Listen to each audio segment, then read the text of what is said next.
Eu sempre acreditei que meu casamento era sólido. 5 anos podem parecer pouco. Mas quando se vive com intensidade e compartilha sonhos, se torna tempo suficiente para criar raízes profundas. Antes de começarmos a história, quero pedir a sua atenção para algo muito importante. O seu apoio é fundamental para o crescimento deste canal. Se você não pode contribuir financeiramente, já ajuda demais deixando o seu like e comentando aqui embaixo o que achou do vídeo e do canal. Pode parecer pouco, mas para nós significa muito, é isso que nos dá força, motivação e garante que o canal continue firme e trazendo novos conteúdos. Além disso, quando você interage, o YouTube entende que nosso trabalho é relevante e passa a recomendar os vídeos para mais pessoas. Então, se puder, já deixa o like, comenta e fortalece essa comunidade. Agora sim, vamos à história. Eu e minha esposa, Júlia, nos conhecemos quando eu ainda estava na residência médica.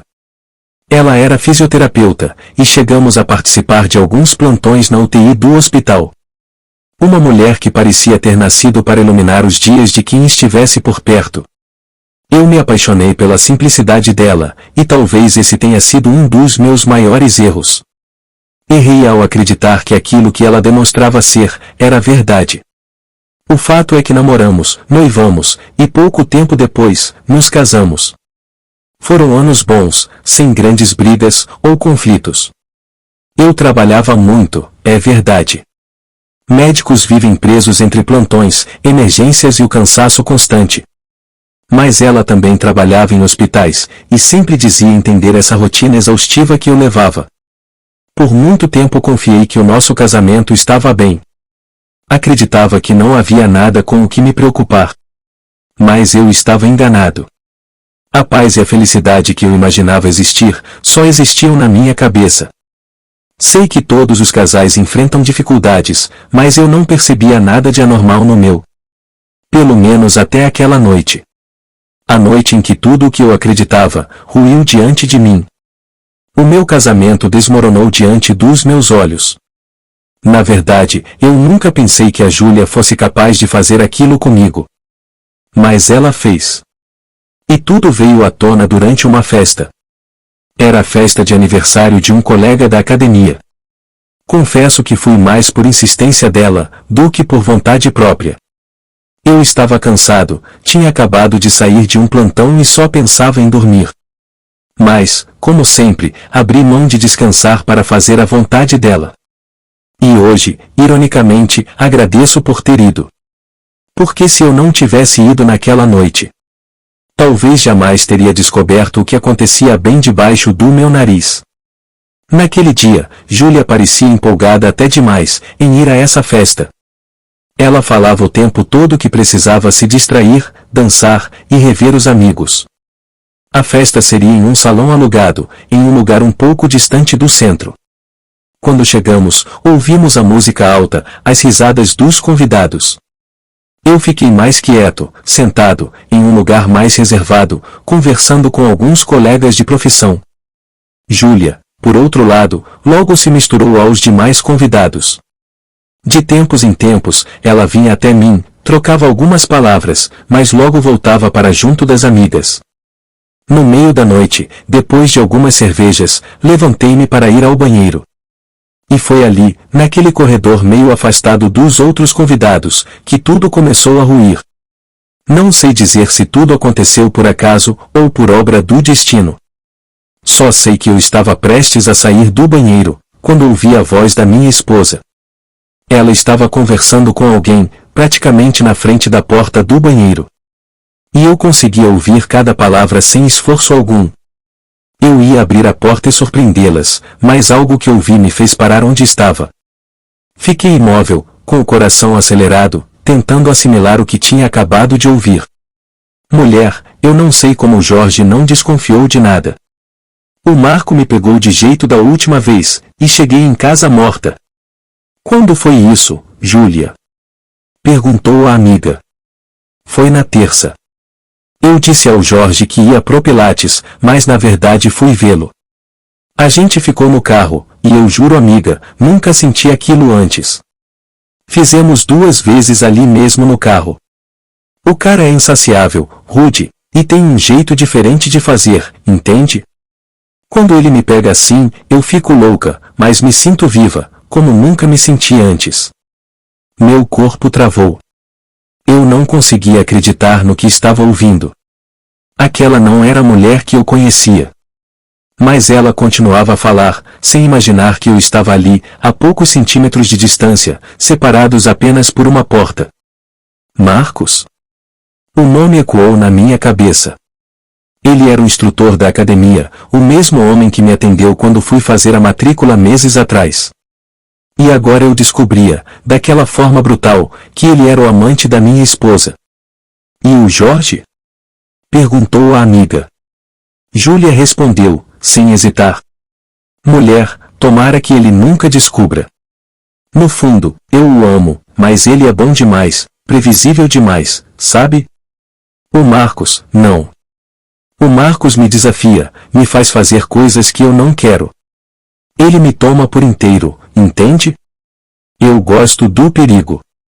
Gosto da emoção. Veja, na última vez, transamos dentro do carro, no estacionamento da academia.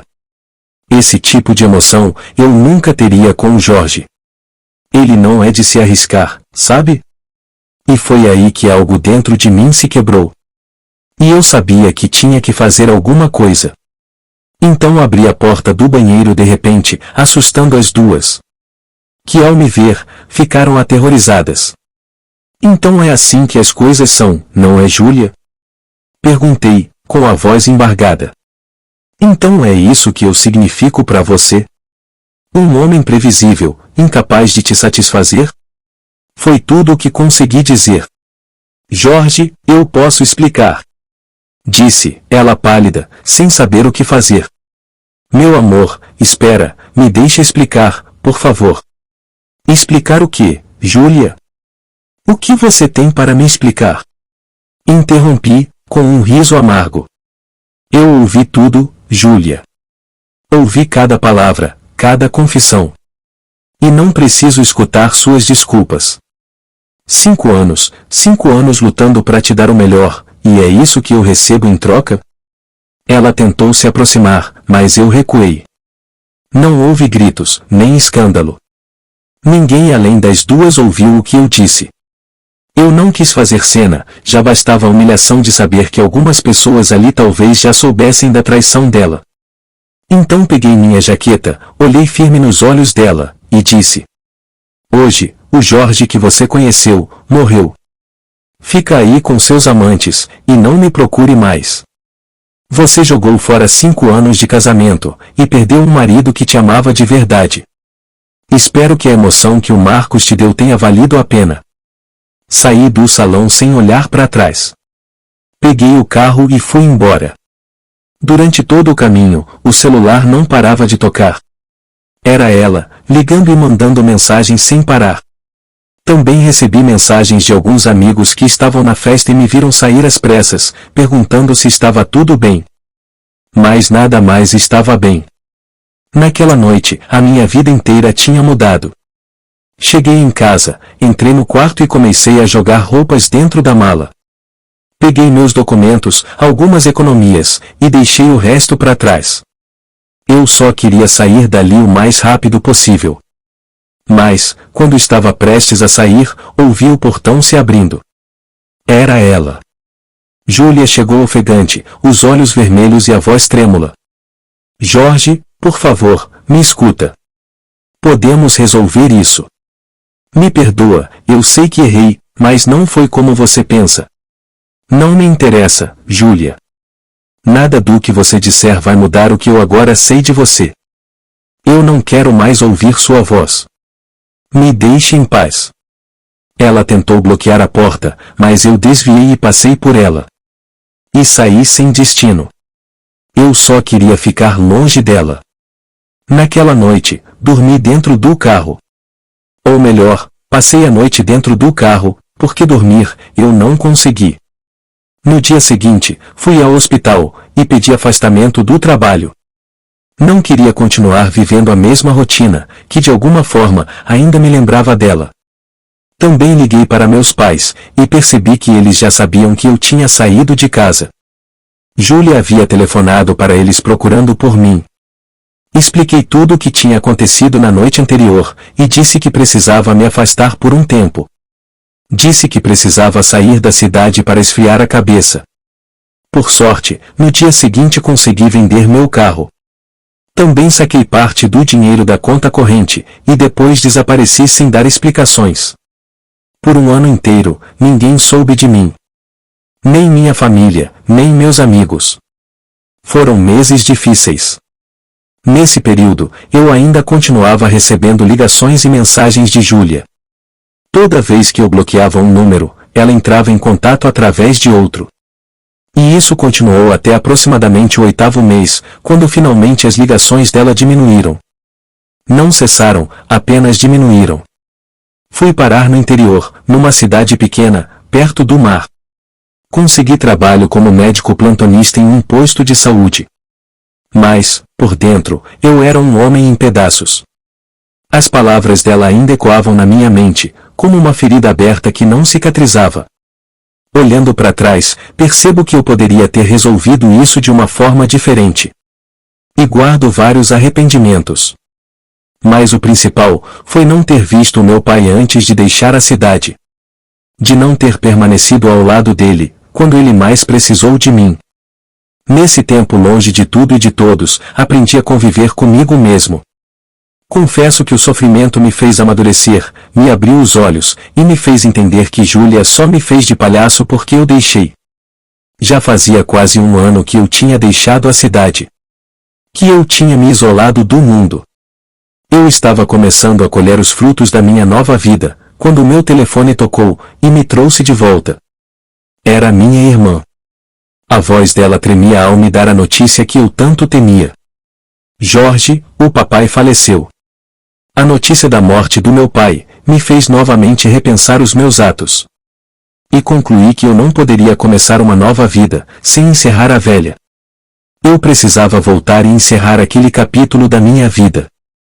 Chorei muito, e me culpei por não ter estado ao lado dele nos seus últimos dias de vida. Deixei que o meu ódio por Júlia me afastasse das pessoas que eu mais amava. No dia seguinte, voltei para minha cidade.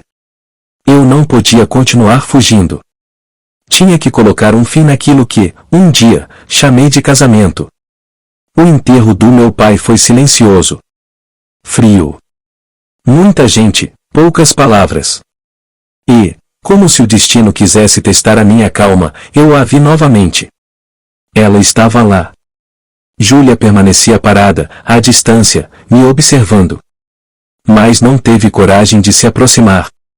Dias depois, um advogado me procurou. Ela havia entrado com o pedido de divórcio. Eu já esperava por isso, e no fundo, sabia que havia chegado a hora de encerrar tudo. Era o fim de algo que, na verdade, já havia morrido há tempos. Nos meses seguintes, precisei lidar com papéis, audiências e lembranças amargas. Foram 4 meses de burocracia e silêncios pesados. Os poucos diálogos que tivemos aconteceram diante dos advogados. E, em todas as vezes, ela tentou falar comigo a sós. Por favor, Jorge, me escuta, só um minuto. Não, Júlia. Não há mais nada para dizer. Eu respondia seco, sem emoção. Não queria saber o motivo. Não queria saber quantas vezes, nem quando começou. Eu só queria me libertar dela. E nunca mais vê-la na minha frente. Quando o divórcio foi finalizado, assinei os papéis sem olhar para trás. Saí do escritório, respirei fundo e, pela primeira vez, senti que estava realmente livre. Voltei para a cidade onde eu tinha recomeçado minha vida, e segui em frente. Ela ainda tentou contato comigo inúmeras vezes. Eu sinceramente não entendo certas mulheres. Júlia tinha tudo. Ela tinha um marido que a amava, uma vida estável, e acima de tudo, uma pessoa ao lado que sempre fazia de tudo para fazê-la feliz. E por mais falhas que eu tivesse, eu sempre estive ali, ao lado dela, e não merecia o que ela fez comigo. Ela jogou tudo fora. E por quê? Por emoção? Por sexo? Por aventura? Por mais que eu a amasse, eu jamais poderia continuar ao lado dela depois do que descobri. Eu me amo mais do que isso. O que ela fez foi imperdoável. Soube por terceiros que ela foi abandonada pelo amante. Ela era apenas mais uma entre as mulheres que ele tinha. Júlia trocou o casamento por uma ilusão, e agora tem que viver a realidade das escolhas que fez. Mas quer saber? Sempre há quem queira uma mulher para uma aventura, não é? Mas assumir, como eu assumi, digo, firmar compromisso, se casar, ela dificilmente encontrará. Há pouco tempo, quando visitei minha mãe, soube que Júlia está morando sozinha, em um pequeno apartamento de 2 quartos.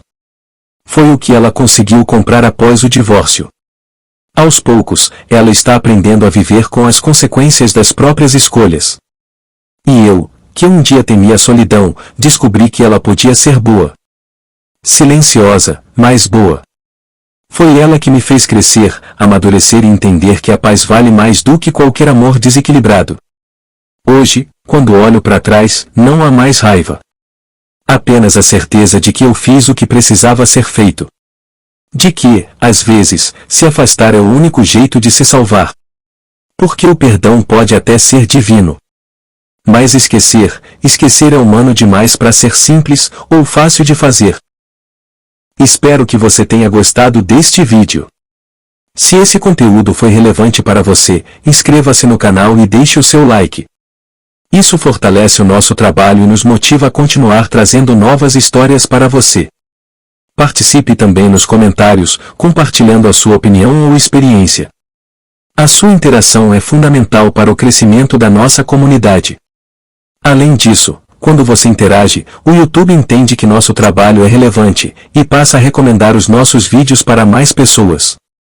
Nos vemos no próximo vídeo. Traição em Foco, o seu canal dedicado a relatos de traição.